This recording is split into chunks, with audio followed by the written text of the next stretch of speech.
তো চলুন ভিউয়ার্স, বা পাতলা ঝোলও বলতে পারেন, এটা সবাই বাড়ির পছন্দ করবে। প্রথমে আমি এখানে দিয়েছি 1.5 কাপ মতো তেল, আর এখানে 1 কাপ মতো পেঁয়াজ কুচি দিচ্ছি। এখানে কিছু জিরা, গরম মশলা, 2টো ছোট এলাচ, লবঙ্গ দিচ্ছি,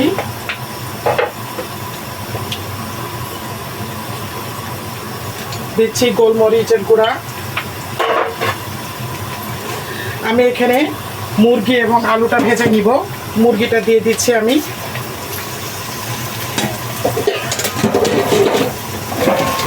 এটা অত্যন্ত সিম্পল রান্না, চট জলদি রান্না করে ফেলতে পারবেন।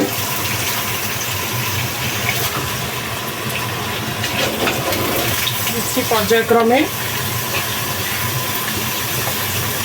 এটা মশলা কষানো লাগবে না, যারা ওয়ার্কিং লেডি আছেন অফিস থেকে এসেই চট জলদি রান্না করে ফেলতে পারবেন।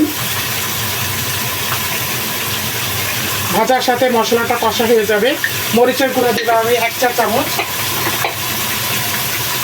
জিরা এবং ধনিয়ার গুঁড়া বাকি আমি দিচ্ছি এখানে 2 চা চামচ, 2 চা চামচ, আর দিলাম 1/2 চা চামচ।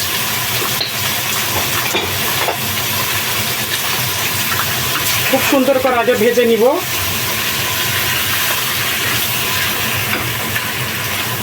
দিচ্ছি আদা রসুন বাটা, 2 টেবিল চামচ আদা, 2 টেবিল চামচ রসুন বাটা।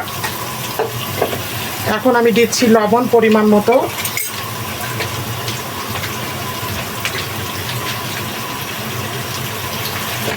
সামান্য একটু পানি দিচ্ছি মশলাটা কষানোর জন্য। 4টি তেজপাতা দিলাম।